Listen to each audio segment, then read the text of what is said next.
এরে মুমিন মুসলমানের সন্তানেরা, আপনাদের খেদমতে বলতে চাই, আমর যখন নিজের বন্ধু বান্ধবীদেরকে খবর দিল আব্দুল্লাহর ইতিম সন্তান মোহাম্মদ আমার বাড়িতে আসবে, ওই মানুষটার যদি মাথা কাটতে পারি তাহলে আমরা সবাই মিলে 300 উট লাল পুরস্কার পাবো। সব বন্ধুরা মিলে যখন প্রোগ্রাম শুরু হয়ে গেল, আপনার আমার নবীকে এই পৃথিবীর জমিন থেকে বিদায় করে দিবে। কিন্তু বুঝে থাকলে বলুন তো, বাঁচাবার মালিক কে? ওয়ামাকারু ওয়ামাকারাল্লাহ ওয়াল্লাহু খায়রুল মাকিরিন। আর একটু জবান খুলে বলেন তো আল্লাহু আকবার। আল্লাহ রাব্বুল আলামিন পবিত্র কোরআনে কারিমা সূরা ইমরান 3 নম্বর সূরা 3 নম্বর পারার 54 নম্বর আয়াতে কারিমা থেকে বলছি, আল্লাহ পাক বলে তারা করে কৌশল, তারা করে ষড়যন্ত্র, আর আমি আল্লাহ করি কৌশল। বুঝে থাকলে বলুন তো, আল্লাহর কৌশলের কাছে কেউ কিছু করতে পারবে? ষড়যন্ত্রের কাছে, আল্লাহর চক্রান্তের কাছে, আল্লাহর কৌশলের কাছে দুনিয়ার কোনো চক্রান্ত খাটবে? জোরে কোন খাটবে? আল্লাহ নবীর সাহাবীরা যখন টেনশনে আছে, নবী আমার পরবর্তী দিন আমরের বাড়িতে চলে আসলেন। গতকালকে 3 বার সালাম দিয়েছিল, বুড়িমা সালামের জবাব নেয় নাই, কিন্তু আজকে বুড়িমার বাড়িতে এসে নবী আমার যখন একবার সালাম দিয়েছে, সঙ্গে সঙ্গে বুড়িমা সালামের জবাব নেওয়ার পর বলতেছে, বাবা মোহাম্মদ কেমন আছো? সুবহানাল্লাহ বলবেন না? তার মানে কলিজার ভিতরে মহাব্বত দান করছেন কে? জবান খুলে বলুন কে? আল্লাহ পাক রব্বুল আলামিন বলেন, আন্নাল কুওয়াতা লিল্লাহি জামিআও ওয়া আন্নাল্লাহা শাদীদুল আযাব। এ মুসলমানের সন্তানেরা, মা দুঃখিনী যখন ডাক দিয়ে বলে, বাবা তোমাকে কে এখানে এনেছে, তুমি কেন আসলে? আমার সন্তান যদি তোমারে পায় না জানি কি করে ফেলবে। এমন সময় আপনার আমার নবীর পিছন থেকে এসে নবীর কাল্লার উপরে তরবারিটা ধরে ডাক দিয়ে বলে, মোহাম্মদ এই মুহূর্তে যদি আমি তোমার কাল্লাটা কেটে ফেলি তোমারে কে বাঁচাবে? নবী আমার ডাক দিয়ে বললেন, আমর রে, মৃত্যুর ফয়সালা জমিনে হয় না, মৃত্যুর ফয়সালা হয় আরশে আজিমে। একটু জোরে বলবেন না আল্লাহু আকবার। মৃত্যুর ফয়সালা কোথায় হয়? আরশে আজিমে। তুমি আমারে কিছুই করতে পারবে না, কারণ বাঁচাবার মালিক কে? ইজ্জতের মালিক কে? ওয়া তুইজ্জু মান তাশাউ ওয়া তুযিল্লু মান তাশাউ। আমর ডাক দিয়ে বলে, নবী আপনি কি বলতে চান, কি বলতে চান? নবী আমার ডাক দিয়ে বলে, আমর রে, তুমি যদি বৈধ বাবার সন্তান হও তাহলে কশিন কালেও নবী হত্যা করতে পারো না। এমন সময় মা দুঃখিনী ডাক দিয়ে বলে, বাজান আমি তোমার মা স্বীকৃতি দিচ্ছি, তোমার একজন বৈধ কিন্তু বাবা আছে। বলার সঙ্গে সঙ্গে আমরের হাত থেকে কে যেন শক্তিটা কেড়ে নিল, আমরের তরবারিটা থর থর থর থর করে জমিনের ভিতরে পড়ে যায়। এ মুসলমানের সন্তানেরা, বলেন তো ইজ্জতের মালিক কে? আমরা যারা এই দুনিয়ার সন্তান হিসেবে এসেছি, এই পৃথিবীর জমিনে কেউ কিন্তু আসমান থেকে পড়ি নাই, আবার জমিন থেকে টুপ করে উঠি নাই। প্রত্যেকটি মানুষ পৃথিবীতে আসার একটা মাধ্যম আছে না নাই? এজোরে কোন আছে না নাই? আপনার আমার মা বাবা এরা হচ্ছে সব চাইতে দামি সম্পদ। সুবহানাল্লাহ বলতে পারলেন না?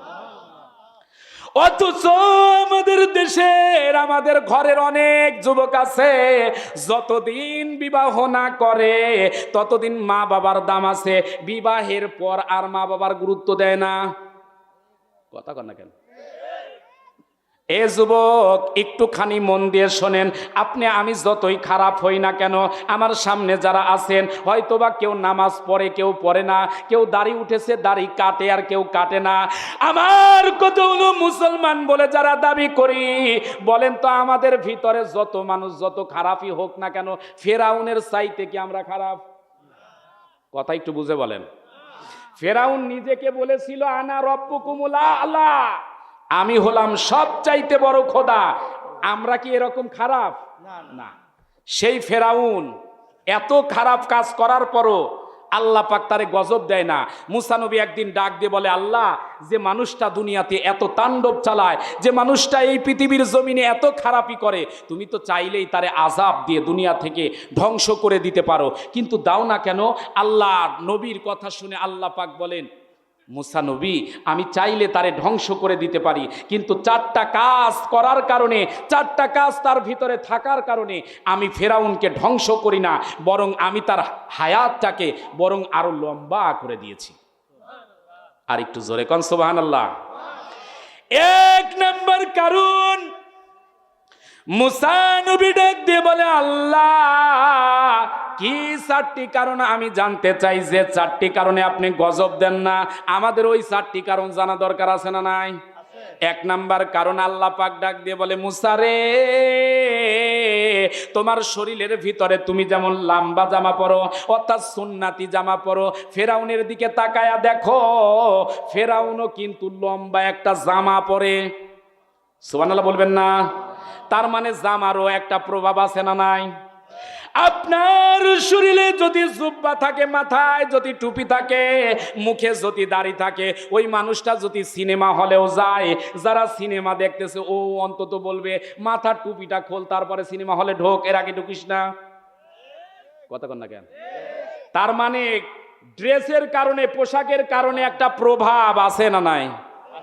একটা সৈনিক যখন সাধারণ পোশাকে থাকে, এর শরীরটা যতটা না গরম হয়, কিন্তু র্যাবের পোশাক, সেনাবাহিনীর পোশাক পরার পর ওর মেজাজ তখন দেখবেন আরো হট হয়ে যায়।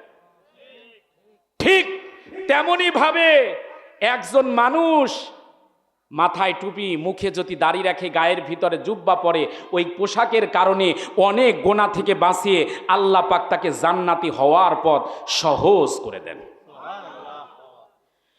আল্লাহ পাক ডাক দিয়ে বলে, মুসা নবী, 2 নাম্বার যে কারণে আমি ফেরাউনকে শাস্তি দেই না,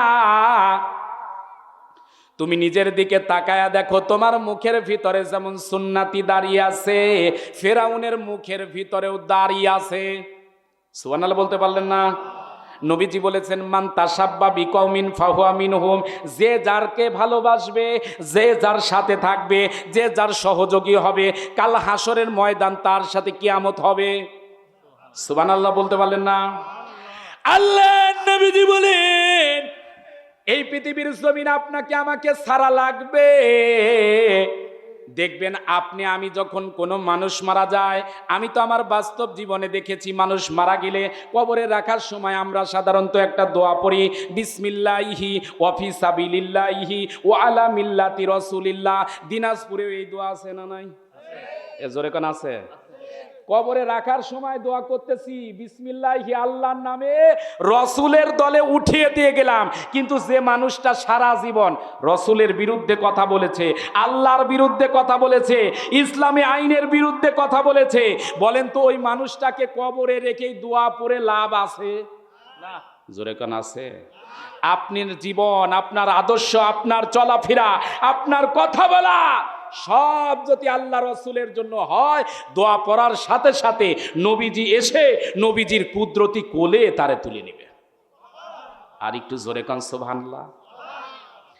আল্লাহ পাক রব্বুল আলামিন ডাক দিয়ে বলে, মুসা রে, 2 নাম্বার যে কারণে আমি বিপদ দেই না, তোমার মুখেও যেমন দাড়ি, ফেরাউনের মুখেও দেখি দাড়ি। সুবহানাল্লাহ বলবেন না? তার মানে আমাদের মুখে যাদের দাড়ি আছে, দাড়িটা রাখা দরকার আছে না নাই? এ যুবক, হতে পারে আজকের রাতে জীবনের শেষ রাত, আগামীকালকে দিন পাবো কিনা এরকম কিন্তু নিশ্চয়তা নাই। তবে হতে পারে মৃত্যুর সাথে সাথে শরীরের প্রত্যেকটি অঙ্গ প্রত্যঙ্গের ভিতরে একটা সুতা যদি তোমার থাকে গায়ে, অথবা একটা আংটিও যদি থাকে, গোসলের সময় সুতাটা খুলে নেওয়া হবে, আংটিটা খুলে নেওয়া হবে। কিন্তু মুখের ভিতরে যদি দাড়ি থাকে, এটা কিন্তু খোলা যাবে না, কাটাও যাবে না। এইটা নিয়ে তুমি কবরে যাবে, আমি যাব। হতে পারে একটা সুন্নাতের বদলতে আল্লাহ রব্বুল আলামিন তোমাকে আমাকে মাফ করে আমার আল্লাহ রব্বুল আলামিন ওই উম্মতিদেরকে নবীর উম্মত বানাইয়া জান্নাত দান করে দিবে। রাতের অন্ধকারে পাহাড়ের পাদদেশে গিয়ে দুইটা পা উপর দিকে ঝুলাইয়া একান্ত নিরিবিলিতে আমার কাছে দুটি হাত তুলে বলে, আল্লাহ আমি জানি আমার চাইতে নাফরমান এই পৃথিবীর জমিনে কেউ নাই, আমার চাইতে বদমাই সেই পৃথিবীর জমিনে কেউ নাই। আয় আল্লাহ তাআলা, তবে আমি এই পৃথিবীর জমিনে একটু আল্লাহ হতে চাই। আল্লাহ তুমি আমার হায়াতটাকে লম্বা করে দাও, আমাকে কবুল করো। আল্লাহ বলে, মুসা রে, যে শুধু দুনিয়া দুনিয়া চায় আমি আল্লাহ তারে দুনিয়ায় দেই। কথা বলেন না কেন? আর যারা দুনিয়াও চায় আখিরাতও চায়, রব্বানা আতিনা ফিদ দুনিয়া হাসানাতাও ওয়া ফিল আখিরাতি হাসানাতাও ওয়া কিনা আযাবান্নার। তার মানে দুনিয়াও চাবে আখিরাতও যারা চাবে, মৃত্যুর সঙ্গে সঙ্গে আমার আল্লাহ তারে জান্নাত দান করে দেয়। এজন্য আমি বলি, এই পৃথিবীতে যত মানুষ আছে, আপনারা বিরক্ত হচ্ছেন না তো ভাই? রাগ করতেছেন না তো? আচ্ছা, আর একটা ওয়াজ শোনাবো। যেহেতু আপনারা ধৈর্য নিয়ে অনেক সময় বসে আছেন, আমাদের হাতের তালুতে দেখেন তো কিছু দেখা যায়? হ্যাঁ, দেখেন ভালো করে, নিজের হাতে দেখেন, না দেখে আন্দাজে বলে নাই কিছু আছে। স্যার দেখেন তো, রেখা রেখা দেখা যায় না? দাগ দাগ। এই হাতের তালুতে মানে দাগ দাগের ভিতরে কি আছে কোনোদিন দেখেছেন? কি লেখা আছে জানেন কি? কথা না বলে বুঝি কি? সবাই কি জানেন না জানেন না? যদি না জানেন বলেন জানি না। কি লেখা আছে সেইটা আমি আজকের আলোচনার শেষের দিকে জানাবো, শুনবেন, দেখবেন। যারা যারা দেখবেন একটু দুটি হাত তুলে আল্লাহকে দেখাও তো মুসলমান। লিল্লাহে তাকবীর। হ্যাঁ, এটা শোনাবো ইনশাল্লাহ, সমস্যা নেই। আর 2 নাম্বার শোনাবো, আমাদের হাতে কয়টা আঙ্গুল দেখেন তো? এক হাতে। এই 5 আঙ্গুল দিয়ে কি লেখা দেখা যায়? আল্লাহ পাক কিসের সিল মেরে দিয়েছেন? 5 আঙ্গুলে কি বোঝা যায়? এটাও একটু দেখাবো, দেখবেন। তাহলে আর কয়েকটা মিনিট যদি একটু আলোচনা করি, থাকা যাবে না ভাই? হ্যাঁ, একটু মন দিয়ে থাকেন, বাকি আলোচনা শেষ করি। এরে মমি জি, একটা ঠিক আছে ঠিক আছে ঠিক আছে ঠিক আছে, দেখা যাক কতক্ষণ চালান যায়। একটা না ভাই, কষ্ট দিব না, একটু ওয়েট, একটু ওয়েট। এরে মুমিন মুসলমানের সন্তানেরা, কথাগুলো একটু হৃদয়ের কান দিয়ে শোনা লাগবে।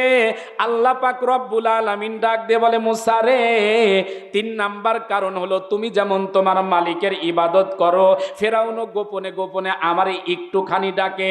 4 নাম্বার আর একটা কারণে আমি আল্লাহ তারে এই পৃথিবীর জমিনে টিকিয়ে রেখেছি, তার হায়াতটাকে লম্বা করে দিয়েছি।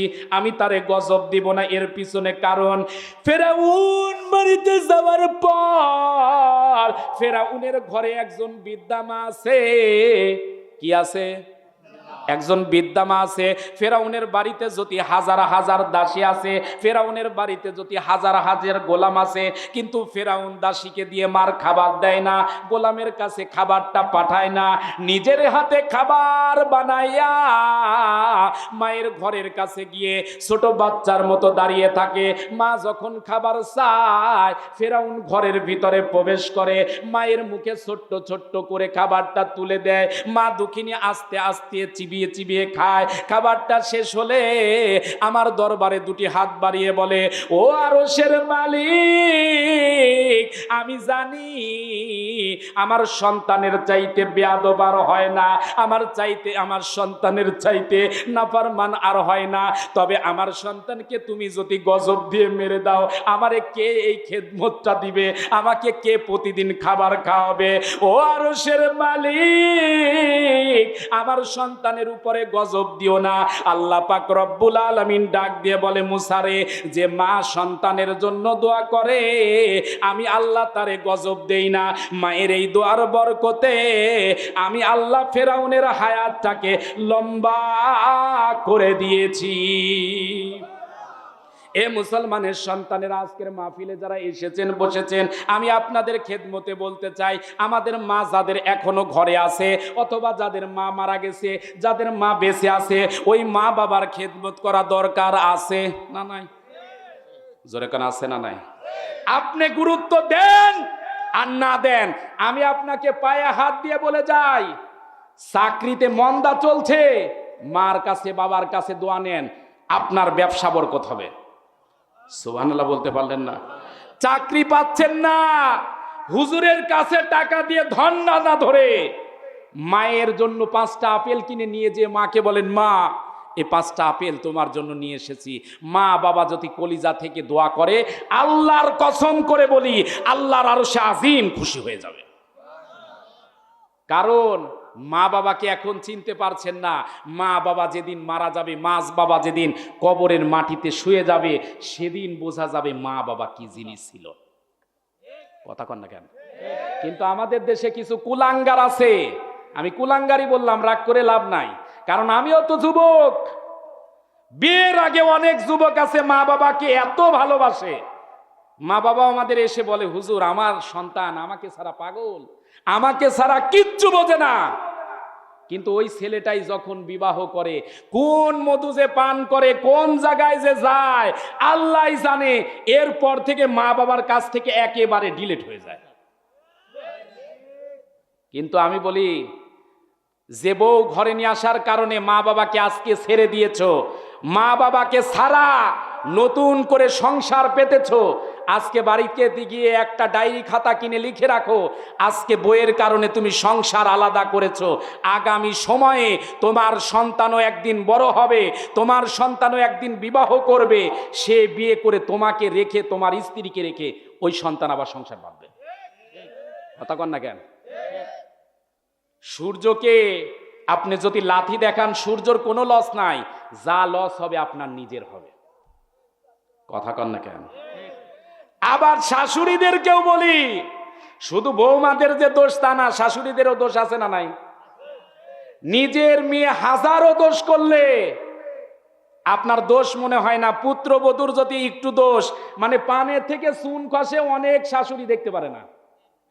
কথা কন না কেন? এজন্য বলি, আপনি আজকে শাশুড়ি হয়েছেন, একদিন থাকবেন না, আপনার পুত্রবধূকে মেয়ে হিসেবে মেনে নেন। আর পুত্রবধূকেও বলি, একদিন আপনারও শাশুড়ি হওয়া লাগবে, আজকে শাশুড়িটাকে মা হিসেবে মেনে নেন, আপনার সংসারটাকে আল্লাহ পাক চাইলে জান্নাত বানিয়ে দিবেন। এরে মুমিন মুসলমানের সন্তানেরা, যে কথাটা বলতেছিলাম, আমর যখন নবীজির ঘাড়ের উপরে তরবারি ধরেছে, নবী আমার বলতেছে, কোন বৈধ বাবার সন্তান নবী হত্যা করতে পারে না। সঙ্গে সঙ্গে তরবারিটা জমিনে পড়ে যায়। নবী আমার ডাক দিয়ে বলে, আমর রে, আয় রে বাজানায়, জিহাদের ময়দানে যাই। সুবহানাল্লাহ বলতে পারলেন না? আমর বলে, না না না, আমি জিহাদের ময়দানে যাব না, আমি হুজুরদের সাথেও থাকবো না। নবী আমার 2 চোখের পানি ফেলে দিয়ে যখন জিহাদের ময়দানে চলে যায়, আল্লাহ পাক রব্বুল আলামিন মায়ের কলিজার ভিতরে দয়া ময়া ঢুকিয়ে দিয়েছেন।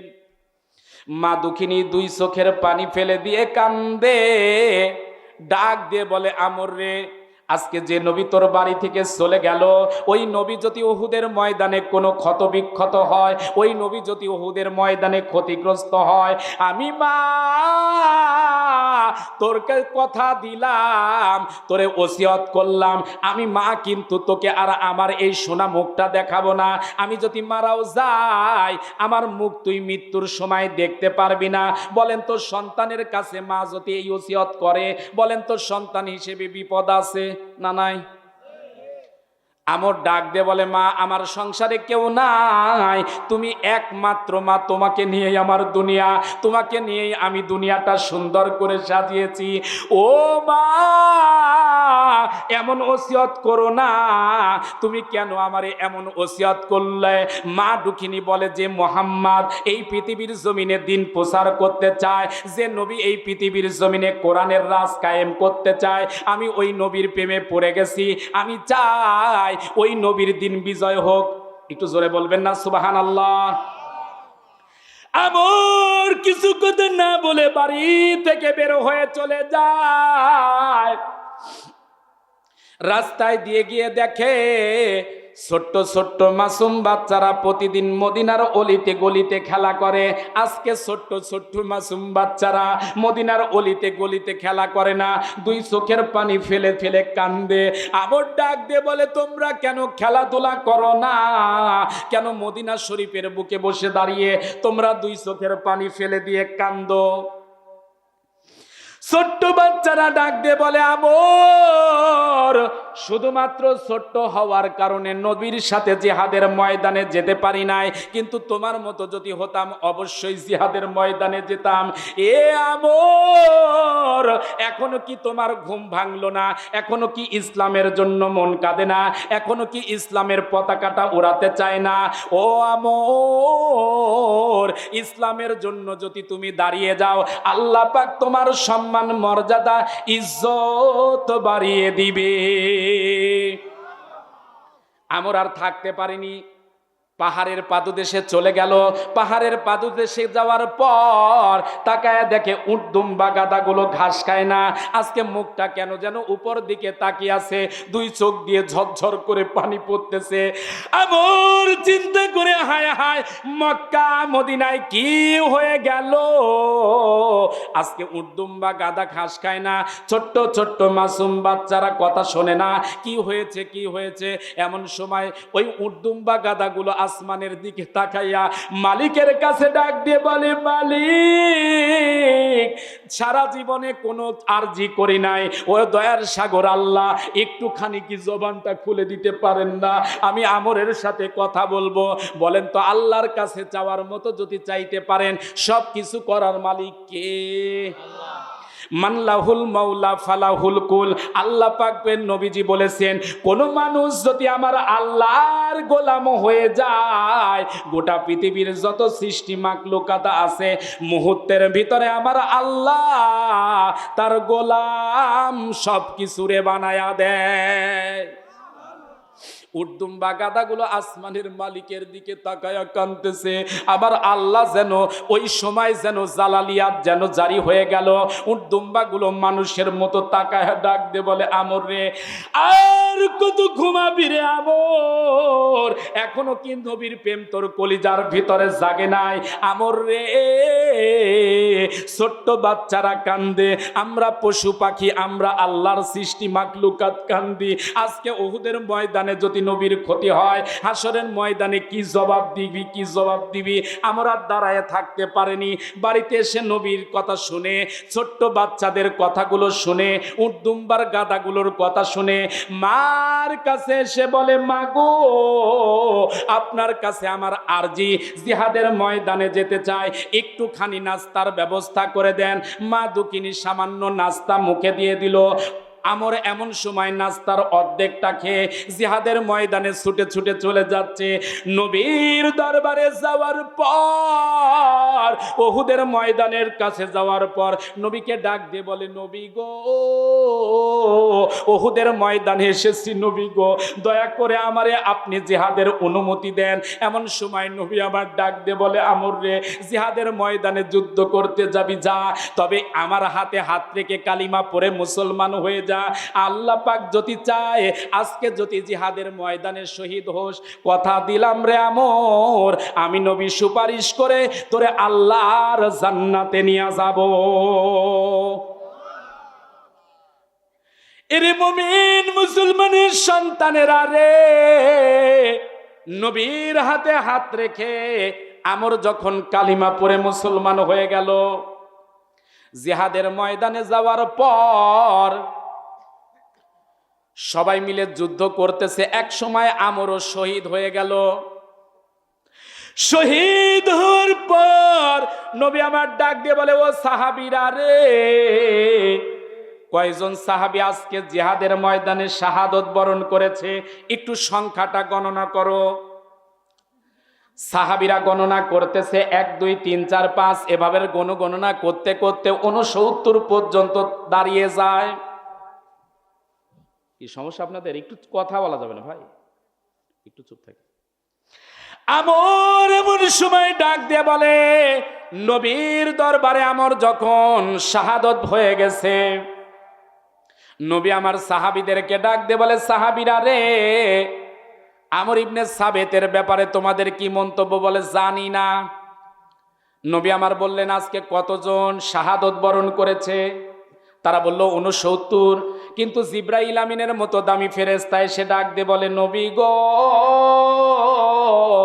আজকে উহুদের ময়দানে শাহাদত বরণ করেছে 70 জন। সুবহানাল্লাহ বলবেন না? নবী আমার দেখতে বলে, সাহাবীরা রে, যাও যাও ভালো করে গণনা করো। তোমরা বলো 69, কিন্তু জিব্রাইল আমিন বলে 70 জন। তার মানে কেউ না কেউ এখনো বাদ পড়ে আছে। পাহাড়ের পাদুদ এসে নবীজি তাকায়া ডাক দিয়ে বলে, সাহাবীরা রে, ওই যে আমরের লাশটা পড়ে আছে, ওই লাশটাকে কি তোমরা গণনা করেছো?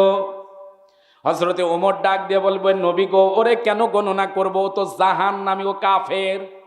নবী আমার ডাক দিয়ে বললেন, আমর, ওর ব্যাপারে তুমি জানো না, আমি যা জানি। বরং আমরকে আমার আল্লাহ এমন ভাবে পছন্দ করেছে, এই মুহূর্তে দলে দলে আল্লাহর জান্নাতের হুরগিল মানেরা আমরের মুখে জান্নাতের খাবারগুলো তুলে দিচ্ছে। আমর ডাক দিয়ে বলে, নবী গো, আপনি কি বলেন? যে মানুষটা জাহান্নামী, যে মানুষটা ইসলাম বিদ্বেষী, ওই মানুষটাকে কি করে আল্লাহর ফেরেশতারা জান্নাতের খাবার তুলে দিতে পারে? নবী আমার ডাক দিয়ে বললেন, ওমর, যাকে বলতেছো জাহান্নামী, কিছুক্ষণ আগে কালিমা পড়ে মুসলমান হয়েছে, এবং মুসলমান হওয়ার কারণে তার সম্মান, মর্যাদা, ইজ্জত এত আল্লাহ বাড়িয়েছেন, পৃথিবীর জমিনে আল্লাহ পাক জান্নাতের খাবার খাওয়ার একটা অপূর্ণ সম্ভাবনা আমরের জবানে দান করে দিয়েছে। ওমর বলতেছে, নবী, আমি এটা একটু দেখতে চাই। কি করতে চাই? দেখতে চাই। নবী আমার দেখতে বলে, আমর রে, যদি দেখতে চাও, এই মুহূর্তে আমরের মুখের সাথে একটু ঠোঁট লাগায়া দাও। কিন্তু বলেন তো, ওমরের রাগ কম না বেশি? সবাই একটু বলতে হবে।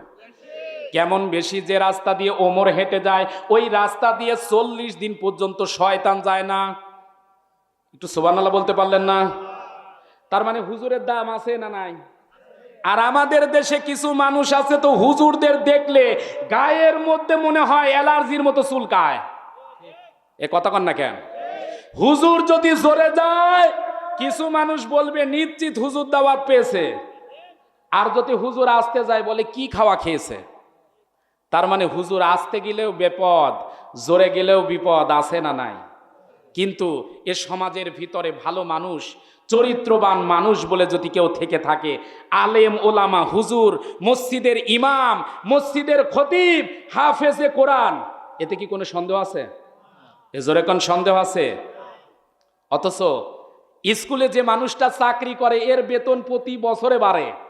বিশেষ করে সরকার যদি পরিবর্তন হয়, বেতন বাড়ে। কলেজে যে চাকরি করে আর করায়, এর বেতন বাড়ে। কিন্তু ইমাম সাহেব, খতিব সাহেবের বেতন ওই যে 3000 5000 লেগেছে, আর মনে হয় কিয়ামতের আগে বাড়বে বলে সম্ভাবনা নাই। কথা কন না কেন ভাই? হাই রে অবস্থা! যে সময় 50,000 টাকা দিয়ে আপনার সংসার চলে না, আর হুজুরকে 5000 টাকা দিয়ে অনেকেই বলে আমরা অনেক বেতন দিই। কথা কন না কেন ভাই? মানে আমাদের অবস্থা এমন হয়েছে, আপনি বাজারে গিয়ে বড় মাছ কেনেন, হুজুর ওই মাছ দেখা ছাড়া কিনে বাড়িতে নিয়ে আসার সম্ভাবনা নাই। কথা কন না কেন? এজন্য বলি, আলেমদের প্রতি এই বিদ্বেষী মনোভাব, দাড়িওয়ালা টুপিওয়ালাদের প্রতি এই বিদ্বেষী মনোভাব পাল্টানো দরকার আছে না নাই? ও মুসলমান, আর কত আলেমদেরকে এক কাতারে রেখে দিবেন? আর কত আলেমদেরকে বলবেন আলেমদের দৌড় মসজিদ পর্যন্ত সই? কিন্তু আমি বলি, আলেমদের দৌড় মসজিদ পর্যন্ত নয়, আলেমদের দৌড় এবার সংসদ ভবন পর্যন্ত হবে। এ কথা বলেন না কেন? আলেমদের দৌড় সংসদ পর্যন্ত এই জন্য করা লাগবে। আমরা অনেক নেতাকে দেখেছি, সংসদে গিয়ে এক কথা, বাস্তবে সে এক কথা। টাকা দেওয়ার সময় অর্ধেক পকেটে রাখে, আর অর্ধেকের কম জনগণকে দেয়। এরকম আমরা দৃশ্য এর আগে দেখেছি কি দেখি নাই? কিন্তু আমরা যদি সৎ যোগ্য আলেম, সৎ যোগ্য মানুষকে সংসদে পাঠাতে পারি, আল্লাহর কসম করে বলি 54 বছরে যা দেখতে পারি নাই, বাংলার জমিনে 26-এর নির্বাচনে আলেমদেরকে যদি দেখতে পারি, বাংলাদেশ অবশ্যই পরিবর্তন হবে। আর একটু আস্তে কন। তাহলে আলেমদের পরিবর্তন করা, আলেমদের পক্ষে থাকা দরকার আছে না নাই? আর আমি হুজুরদেরকেও বলি, যে বলে আইরে কোনো বোঝা নাই রে তার দিকে যাই রে, এই কাজও হুজুরদের করা বন্ধ করা দরকার। কথা কন না কেন? মসজিদে এসে এক নেতা বলল, হুজুর আমার ভোটের ক্যাম্পাস করা লাগবে। আরে বেটা বেয়াদব, মসজিদ কি ক্যাম্পাস করার জন্য নাকি? কথা কন না কেন? যে দলের লোকই হোক, মসজিদে ভোট চাওয়া এটা কি লক্ষণ ভালো? আপনি হুজুর, আপনি নিরপেক্ষ, আপনার দল আল্লাহর দল, আপনার দল নবীজির দল, আপনি কথা বলবেন সৎ লোকের পক্ষে। এই রকম যদি মনোভাব আপনি আমি নিতে পারি, বিজয় দান করবেন কে? এজন্য আমি আপনাদেরকে বলি, আগামী সংসদে যারাই যাবে, আমরা চাই এদেশে আগামী সংসদে যারাই যাবে, কে যাবে আমি জানি না, তবে যারাই যাবে আগামীতে যেন ইমাম মুয়াজ্জিনদের বেতন দেওয়া হয়। সংসদে একটা বিল আগামীতে এরকম বাস্তবায়ন হোক, এই দাবির পক্ষে আমরা আছি না নাই? আর একটু আস্তে কোন আছি না নাই? আপনাদের আওয়াজেই বোঝা যাচ্ছে কি অবস্থায় আছি। আমি দুঃখ নিয়ে বলতেছি, ডক্টর ইউনূসের সরকার, রাগ করতেছেন না তো ভাই? আর কয়েক মিনিট। ডক্টর ইউনূসের সরকার যখন প্রথম ক্ষমতায় আসলো, আমরা দেখলাম আরটিপি যমুনা সহ ব্রেকিং নিউজ শুরু হয়েছিল যে ইমাম মুয়াজ্জিনদের বেতন দেওয়া হবে। কথা কন না কেন? অনেক আলেমেরা আমরা মনে করলাম যে এবার অন্তত পক্ষে একটা কাজ হয়েছে। ও আল্লাহ, কয়েক মাস যাওয়ার পর কই যে গেল আর নাই। কথা কন না কেন? আবার কয়েকদিন আগে আমরা একজন বাংলাদেশের আগামীর প্রধানমন্ত্রী বলে যিনি দাবিদার, সেই নেতার মুখে খবর আসলো যে আমরা যদি জাতীয় সংসদে সরকার গঠন করি, ইমাম মুয়াজ্জিনদের ভাতা দেওয়া হবে। আমি বলি, যেই ক্ষমতায় যাক, আগামীর সংসদে ইমাম মুয়াজ্জিনদের সরকারিভাবে ভাতা নয় বরং বেতন দেওয়া লাগবে। কারণ ইমামদের ভাতা দিয়ে আপনি বঞ্চিত নয়, বরং সবার যদি এদেশে বেতন হয়, ইমাম মুয়াজ্জিনদের সরকারি বেতন দেওয়া দরকার আছে না নাই? যারা আজকের মাহফিলে আছেন, ইমাম মুয়াজ্জিনদের সরকারিভাবে বেতন দেওয়া হোক, এ দাবির পক্ষে যারা আছেন দুটি হাত তুলে মালিককে দেখাও মুসলমান। হ্যাঁ, ইমাম মুয়াজ্জিনদের বেতন দেওয়া হোক আপনারাই চাচ্ছেন, তাকবীরেই বোঝা যাচ্ছে। লিল্লাহে তাকবীর, নারায়ে তাকবীর। আল্লাহ পাক কবুল করুন, জোরে কোন আমিন।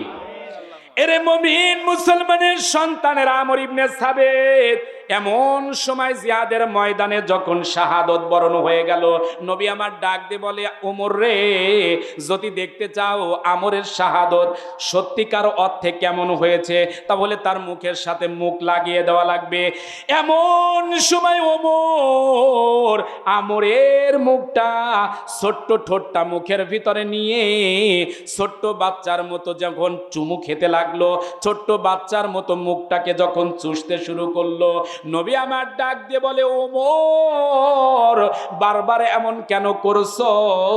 ওমর ডাক দিয়ে বলে, নবী গো, জীবনে অনেক খাবার খেয়েছি কিন্তু এত স্বাদ পাই নাই, এত মজা পাই নাই। আমরের মুখে এই মুহূর্তে যে খাবারের গন্ধটা পায়, এটা দুনিয়ার কোনো খাবার নয়, নিশ্চিত আল্লাহ পাক আরশে আজিম থেকে দুনিয়ার বুকে নাজিল করেছে। এ মুসলমানের সন্তানেরা, আলোচনা একেবারে শেষ প্রান্তে এসে আমি আপনাদের কাছে জিজ্ঞাসা করি, বলেন তো, আমর কি জীবনে একদিন নামাজ পড়ছে? এক ওয়াক্ত নামাজ পড়ার সুযোগ পেয়েছে? আমর কি 1 টাকা আল্লাহর রাস্তায় দিয়েছে?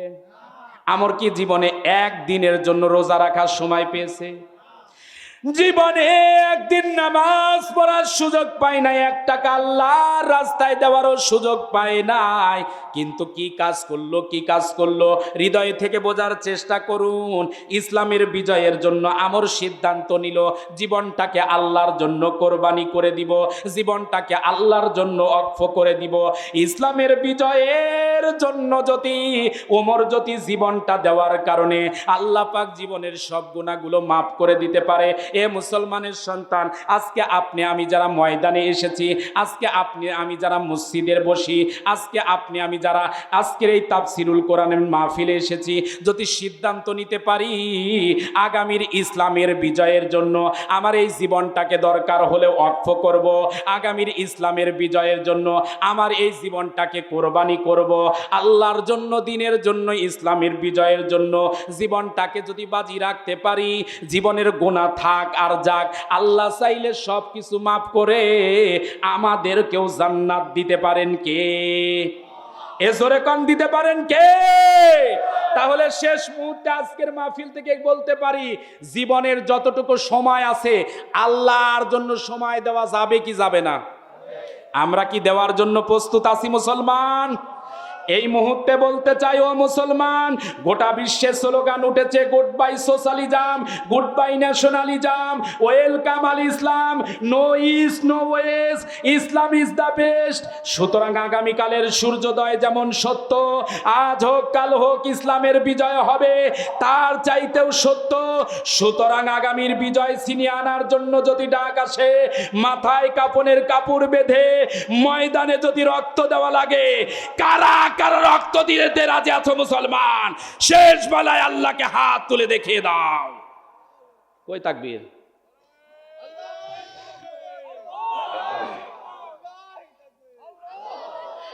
নারায়ে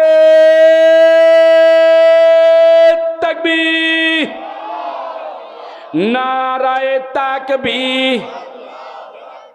আল কোরআনের আলো, আল হাদিসের আলো, লিল্লাহে তাকবীর।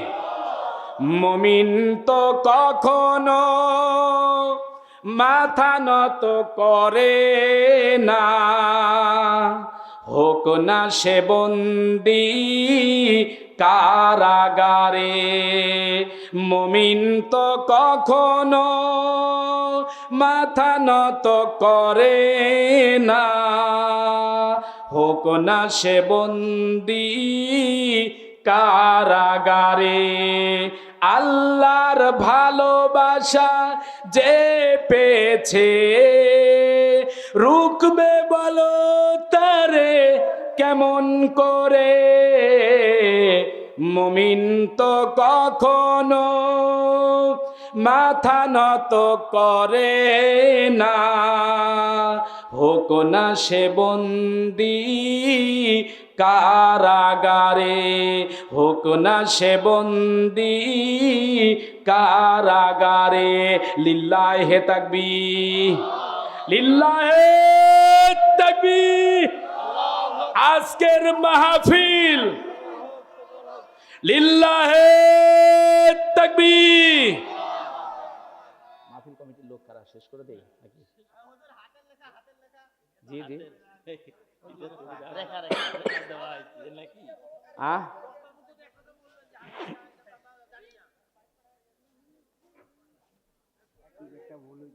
বলেন বলেন বলেন।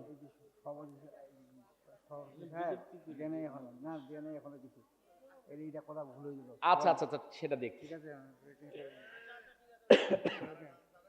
মানে ওনাদের অনুরোধ, আচ্ছা থামেন থামেন, ওনাদের অনুরোধ আমাদের সভাপতি বাবাজি, আপনাদের মনে আছে কি? মানে সভাপতি বাবাজির কিছু আবদার ওনাদের কাছে আছে, যে ওনারা এখন নিজের মুখে কিছু বললে আমরা মোনাজাতের দিকে একটু যেতে পারি আর কি। ও শুনবেন এটা? আচ্ছা বলবো, এটা বলবো, সমস্যা নেই, বলবো। হাতেটা আগে শুনবেন। এ কারা কারা শুনবেন না একটু হাত তোলেন তো দেখি। আপনারা শুনবেন না? আচ্ছা ঠিক আছে, মোনাজাত দিচ্ছি, সমস্যা নেই। আমি বললাম কারা কারা শুনবে না, হাত তুলে সব রেডি। এ মা বোনেরা কি শুনতেছে কথা? মা বোনদের প্যান্ডেল আছে? আচ্ছা, মা বোনেরাই বেশি। আচ্ছা ঠিক আছে, মা বোনদের শোনাবো। আচ্ছা একটা বলি ঠিক আছে, যেহেতু রাত অনেক হয়ে গেছে। হাতের তালুতে কি আছে, তাই না? হ্যাঁ, আমি একজনকে দেখাই, আপনারা একটু মিলান, তাহলে মিলবে। একটু দেখি বাবজান, একটু দেখি। হ্যাঁ, একটু হাতটা টান করা যাবে না? হ্যাঁ, আমি একজনকে মিলায়ে দিব, আপনারা বাকি যারা আছেন মিলিয়ে নিবেন, ঠিক আছে? আচ্ছা, আরবিতে যারা এখানে আলেম আছেন আমার কথা একটু ফলো করেন। আরবিতে এক লিখতে হলে কলমের মতো সোজা একটা টান দিলে হয় এক। কত হয়? না বলে বুঝি কি? সোজা একটা কলমের মতো দাগ দিলে কি হয়? এক। আপনারা জীবনে ইলিশ মাছ খেয়েছেন? ইলিশ খেয়েছেন? ইলিশ মাছের ভিতরে দেখবেন পেটির একটা কাঁটা আছে, এরকম চুক্কা দেখা যায়। এটাকে বলা হয় আট। সোজা একটা টান আছে, এটা এক। কত? এক। এটা হচ্ছে আট। একের পর আট লিখলে কত হয়? সবার বলতে হবে 18। বাবজান মিলে? এটা হচ্ছে এক, আরবিতে এক, বাংলায় না ইংরেজিতে না। সোজা টান দিলে এক, পরে আছে আট, তাহলে একের পর আট লিখলে কত হয়? 18। এবার একটু উল্টা দেখেন, আর এক হাতে দেখেন শুরুতে আছে আট। কত? আপনার হাতেও মিলবে, চাচার হাতে, আঙ্কেলের হাতে তা না, আপনি মিলান আপনারও মিলবে। শুরুতে আছে দেখেন আট। কত? মিলতেছে না? আরে চেষ্টা করেন, না মিলাতে পারলেন ওয়াজ শেষে আমারে বলবেন, মিলিয়ে দিব। আচ্ছা ঠিক আছে। দ্বিতীয় হাতে দেখবেন আছে আট শুরুতে, এরপরে আছে এক, তাহলে আটের পরে এক লিখলে কত হয়? কত? বাবজান বুঝতেছেন? এখন বোঝেননি? এই যে আট, আটের পরে এক লিখলে কত হয়? 18 না তো, 81 না? তাহলে এই হাতে আছে 81, এই হাতে আছে 18। 18 আর 81 যোগ করলে কত হয়? জি জি জি, 99 কার নাম? আল্লাহর নাম। আল্লাহ বলেন তোমার দুই হাতের ভিতরে আমি আঁকা বাঁকা রেখা রাখি নাই, বরং আমি আল্লাহ 99 নামের একটা কুদরতি সিলমোহর এঁকে দিয়েছি। জোরে কোন সুবহানাল্লাহ। আর একটু দেখবেন, মনোযোগ আছে? আমরা জানি যেখানে আমার আল্লাহ, তার পাশে আমার নবীর অস্তিত্ব আছে না নাই? আল্লাহ যেখানে রব্বুল আলামিন, নবীজির ব্যাপারে হচ্ছেন রহমাতাল লিল আলামিন। তাহলে দুই হাতের মাধ্যমে আল্লাহর অস্তিত্ব যদি পাই, নবীর অস্তিত্ব এখানে থাকা দরকার আছে না নাই? কোথায় আছে দেখাবো? আচ্ছা আর একটা দেখাই।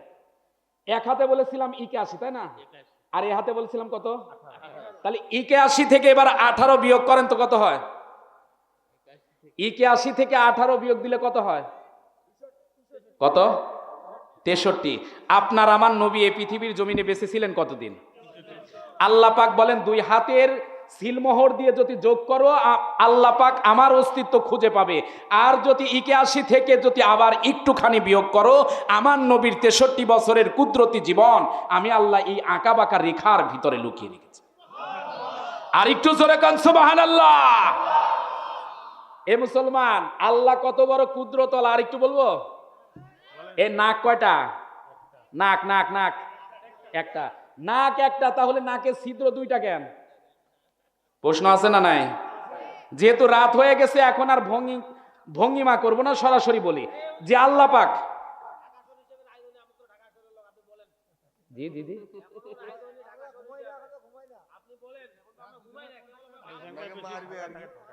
আচ্ছা ঠিক আছে, আচ্ছা ঠিক আছে, আর কয়েকটা বলি, ঠিক আছে? না আপনারা বিরক্ত হচ্ছেন ভাই মনে হয়, মোনাজাত দিয়ে দেই।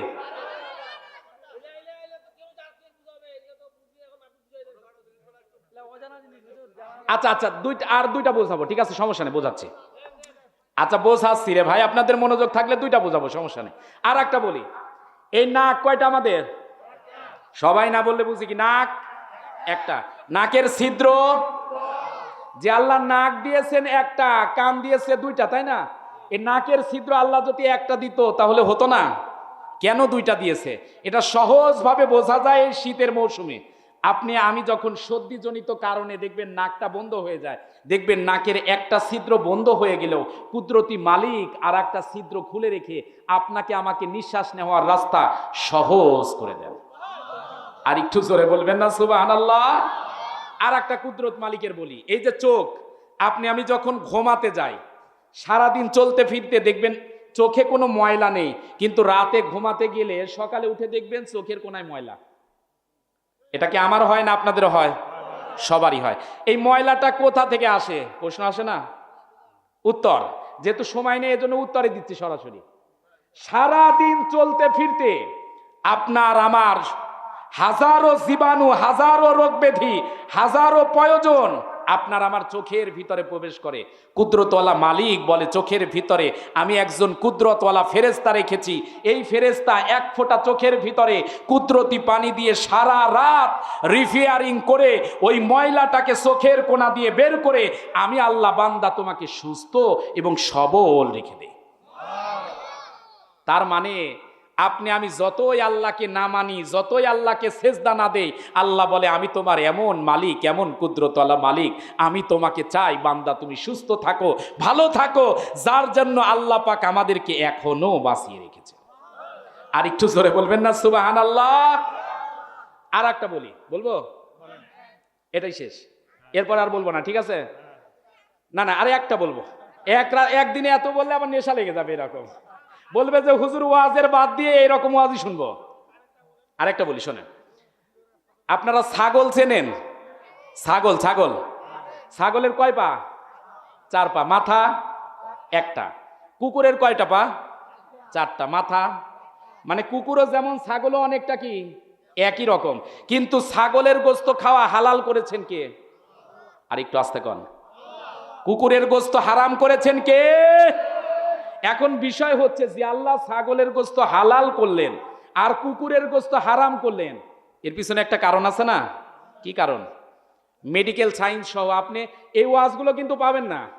যত বড় ওয়াজেন হোক, চ্যালেঞ্জ করলাম, বাংলাদেশে যত বড় বক্তাই হোক, এই আধ্যাত্মিক ওয়াজ সহজে পাবেন না। লাস্টে একটা প্রশ্ন রেখে যাব, আপনাদের এলাকাতে যত হুজুর আছে আর বাংলাদেশে যত হুজুর আছে, প্রশ্ন করবেন দেখবেন সহজে উত্তর মিলবে না। একটা প্রশ্ন রাখবেন, দাঁড়ান, আরে ভাই একটা বলি আগে তারপরে শোনেন। একটা প্রশ্ন রেখে যাবো আর বাকিগুলো ওয়াজ করে যাব, ঠিক আছে? এখন কুকুরের গোশত খাইলে কি সমস্যা আর ছাগলের গোশত খাইলে সমস্যা হয় না কেন জানা দরকার আছে না নাই? আল্লাহ পাক কত বড় দয়াবান, আপনি বিশ্বাস না হলে মেডিকেল সায়েন্সের যারা ছাত্র আছে অথবা চিকিৎসা বিজ্ঞানী নিয়ে যারা পড়াশোনা করে, গবেষণা করে, কুকুরের গোশত আর ছাগলের গোশত 2 পাত্রে রান্না করবেন। ছাগলের গোশত রান্না করার ক্ষেত্রে যত আগুন দিয়ে তাপ দিবেন দেখবেন ছাগলের গোশত তত বিষ মুক্ত হবে। সুবহানাল্লাহ বলতে পারলেন না? মানে জীবাণু, রোগ জীবাণু তত কমে যাবে, খাওয়ার উপযুক্ত হবে। আর কুকুরের গোশতকে আপনি যত আগুন দিয়ে জ্বালাতে থাকবেন কুকুরের গোশত তত বিষাক্ত হওয়া শুরু হবে। যে জিনিসটা খেলে আপনি আমি অসুস্থ হব, যে জিনিসটা খেলে আপনি আমি যে কোনো সময় মারা যাব, আল্লাহ আপনাকে আমাকে ভালোবাসেন, মহাব্বত করেন, যার কারণে আল্লাহ বলে বান্দারে কুকুরের গোশত খেলে তুই অসুস্থ হয়ে যেতে পারিস, এজন্য কুকুরের গোশতকে হারাম করেছি, আর ছাগলের গোশত খাইলে তুই ভালো থাকবি, এজন্য ছাগলের গোশত তোর জন্য বৈধ করেছি। জোরে কোন সুবহানাল্লাহ। এবার আপনার কাছে আমার একটা প্রশ্ন, এই প্রশ্ন নিয়ে গবেষণা করবেন, যদি আবার আসি এটা উত্তর দিব। সেটা হলো, আপনাদের এলাকায় মহিলা মা বোন মারা গেলে কয় কাপড়ে কবর দেওয়া হয়? কথা না করলে বুঝি। আমাদের এলাকায় 5 কাপড়ে কাফন দেওয়া হয়, পুরুষ 3 কাপড়। বুঝু ঠিক আছে? এখন আমার প্রশ্ন, আপনাদের দিনাজপুরেও তাই, মহিলা মারা গেলে 5 কাপড়ে দাফন, পুরুষ মারা গেলে 3 কাপড়ে দাফন। এখানে প্রশ্ন না, আমার প্রশ্ন হলো, মানুষ মারা গেলে দেখবেন লাল কাপড়ে দাফন দেওয়া হয় না, নীল কাপড়ে দাফন দেওয়া হয় না, হলুদ কাপড়ে দাফন দেওয়া হয় না, সাদা কাপড়েই কেন মানুষকে কবরে রাখা হয়? এর পিছনে একটা কারণ আছে না নাই? জোরে কান আছে না নাই? এ প্রশ্নটা আমি আপনাদের কাছে রেখে গেলাম। বাংলাদেশে অনেক হুজুরের ওয়াজ শুনেছেন, 50,000, 1 লাখ, 1.5 লাখ টাকা দিয়ে হুজুরকে নিয়ে আসা হয়। কথা কন না কেন? 1 লক্ষ টাকা দিয়ে হুজুরকে আনা হয়। হুজুরকে জিজ্ঞাসা করবেন, হুজুর অনেক জীবনে ওয়াজ শুনেছি, আজকে একটা ওয়াজ শুনতে চাই যে সাদা কাপড়েই কেন দাফন দেওয়া হয়? হুজুরের দেখবেন একেবারে মাজা ঢিল হয়ে যাবে। এই প্রশ্নটা আমি রেখে আজকে মোনাজাতের দিকে যেতে চাচ্ছি। আগামীতে যদি আসি আমি উত্তর দিব, আর যদি পারেন এই উত্তরটা অন্য হুজুর থেকে নিয়ে নেবেন। আবার কানেরটা কেন? না এভাবে হলে অনেক হবে। আচ্ছা কানেরটা বলে শেষ করি, ঠিক আছে? এ কান দেখেন তো, কান কি? কানের ভিতরে কোনো হাড্ডি আছে? হাত কানে না দিলে বুঝি কি? মা বোনেরা যারা আছেন এই ওয়াজটা শোনেন ইনশাল্লাহ। কানের ভিতরে কোনো হাড্ডি আছে? নাকে, নাকে আবার নাই মানে? আমি নাকের উপরে একটা ঘুষি দিব, এখনই রক্ত বের হবে আপনার। এমন যদি ঘুষির মতো ঘুষি দেয় আপনি মারাও যেতে পারেন। কিন্তু কানের ভিতরে দেখবেন, একটু নাড়াচাড়া করে দেখেন, কানের ভিতরে কিন্তু হাড্ডি নাই, বরং রাবারের মতো। কেন? আমাদের ভিতরে অনেক মানুষের ঘুমানো এমন আছে, দেখবেন রাতের বেলা ঘুমায় বিছানায়, ও ঘুম থেকে ওঠার পর দেখে বিছানার নিচে পড়ে আছে। কথা কন না কেন? এরকম মানুষ আছে না? অথবা ঘুমায় ডান কাত হয়ে, বাম কাত উপর হয়ে শুয়ে আছে। আল্লাহ জানে আমার বান্দা ঘুমানোর কোনো সিস্টেম নাই, যে কোনো সময় যদি নাকের মতো হয় এ নাক ভেঙে পড়ে থাকবে। কুদরতওয়ালা মালিক এটাকে রাবার সিস্টেম করেছেন। এই কান ভাঙবেও না, টানলে ছিঁড়বেও না, বরং যে অবস্থাতেই থাকুক কুদরতওয়ালা মালিক বলে বান্দা তোকে আমি সুস্থ রেখে দেবো। জোরে কোন সুবহানাল্লাহ। তাহলে যে আল্লাহ এত কুদরত দিয়েছেন, ওই আল্লাহ বলেন 5 ওয়াক্ত নামাজে 34টা সেজদা, 17 রাকাত নামাজে 34টা সেজদা। আমি আল্লাহ দৈনিক প্রত্যেকটি দিন 5 ওয়াক্ত নামাজে 34টি সেজদা ফরজ করেছি। বুঝে থাকলে বলুন তো, 5 ওয়াক্ত নামাজে 34টা সেজদা সুস্থ মানুষের আল্লাহর জন্য দেওয়া দরকার আছে না নাই? আল্লাহ পাক আমাদের সবাইকে প্রতিদিন 5 ওয়াক্ত নামাজ, যেহেতু মসজিদ কেন্দ্রিক ওয়াজ হলো, আল্লাহ পাক আমাদের সবাইকে নামাজি বানিয়ে দিন। সকলে বলি আমিন। অনেক কথা বলেছি, ভুল ত্রুটির ঊর্ধ্বে আমি নয়। আগামীতে আসলে সাদা কাপড়ে কেন দাফন করা হয় মানুষকে, এ ব্যাপারে ইনশাল্লাহ আলোচনা হবে। আসুন এখনই মোনাজাতের দিকে যাব। কে কথা বলে? সভাপতি না আপনি? জি ঠিক আছে। হ্যাঁ আপনি কথা বলবেন না কে বলবে? দেন দেন একটু কথা বলতে চাইলে বলেন। না না একদিনে সব হবে না, এটা অনেক বড়। আরে ভাই এটা ওয়াজ করতে লাগলে আরো 45 মিনিট লাগবে। বিসমিল্লাহির রহমানির রহিম। আপনারা আমাকে উঠাইছেন দেরি করে যাব। আসুন আমরা কবুলিয়াতের লক্ষ্যে আজকের মাহফিলে যারা আয়োজন করেছেন তাদের যেমন কষ্ট আছে, এই এলাকার অনেক মানুষ কবরে আছে না নাই? অনেক মানুষ কবরে চলে গেছেন, অনেকেই দান করেছেন মসজিদের উন্নয়ন কল্পে।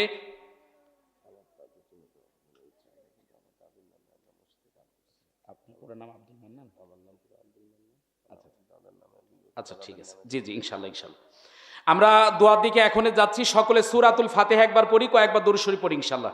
আলহামদুলিল্লাহি রাব্বিল আলামিন আররাহমানির রহিম মালিকি ইয়াউমিদ্দিন ইয়াকা না'বুদু ওয়া ইয়াকা নাস্তাঈন ইহদিনাস সিরাতাল মুস্তাকিম সিরাতাল লাযীনা আন'আমতা আলাইহিম গায়রিল মাগদুবি আলাইহিম ওয়ালাদ-দাল্লিন।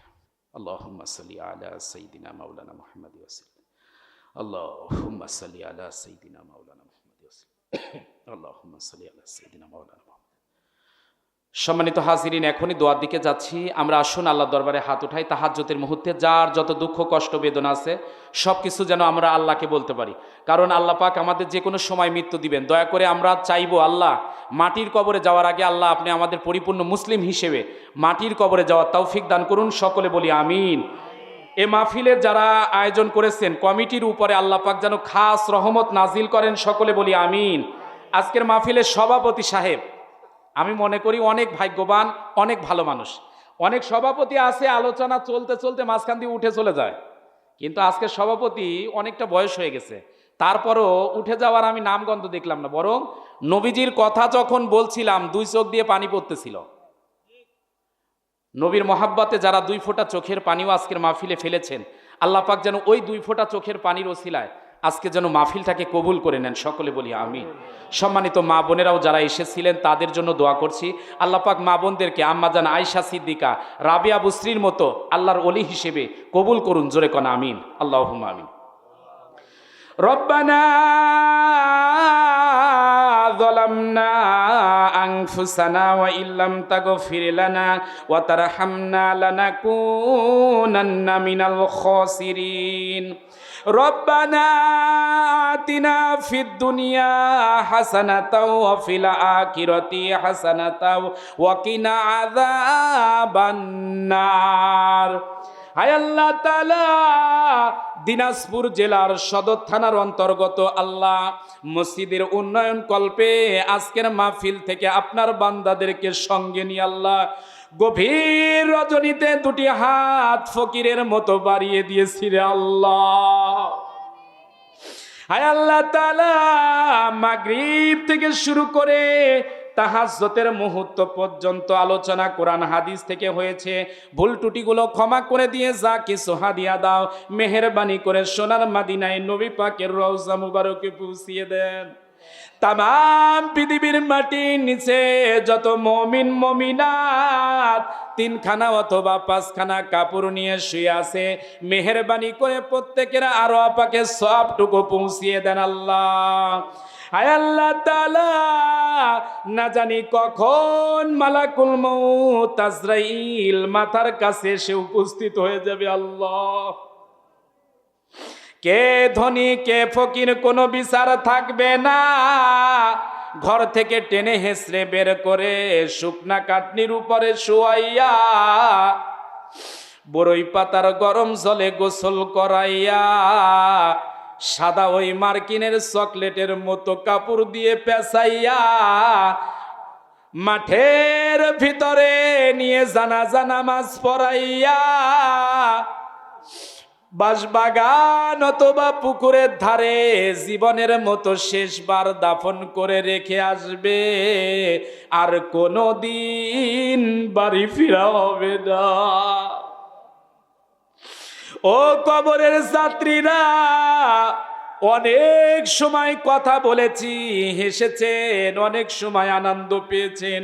দুইটা চক্ষু বন্ধ করে একটুখানি কবরের কথা ভাবেন। হতে পারে আজকেই যদি মৃত্যু হয়, আগামীকাল জোহরের আগে জানাজা হয়ে যাবে। হায় আল্লাহ তাআলা, ছোট্ট সন্তান পাগল হয়ে যাবে, মার কাছে এসে বলবে, মাগো বাবাকে জীবনে অনেক গোসল করানো দেখেছি, কিন্তু আজকের মতো কোনোদিন বড়ই পাতা দিয়ে তো বাবা গোসল করে নাই। বাবা অনেক দিন অনেক নতুন জামা পরেছে, সাদা এমন কাপড় দিয়ে কোনোদিন বাবাকে কেউ পোশাক পরায় নাই।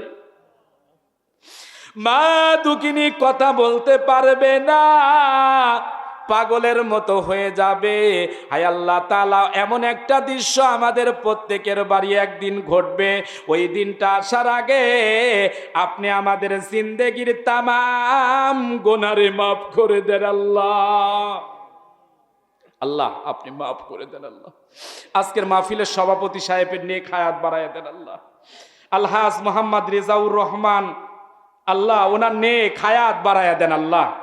আল্লাহ আমার পাশে আব্দুল মান্নান ভাই বসে আছে, আল্লাহ দয়া করে ওনারও নেক হায়াত সম্মান বাড়ায় দেন আল্লাহ। আল্লাহ এই মসজিদ তৈরির পিছনে ওনার দাদার বড় অবদান আছে আল্লাহ। আল্লাহ দয়া করে তাকেও মাফ করে দেন আল্লাহ।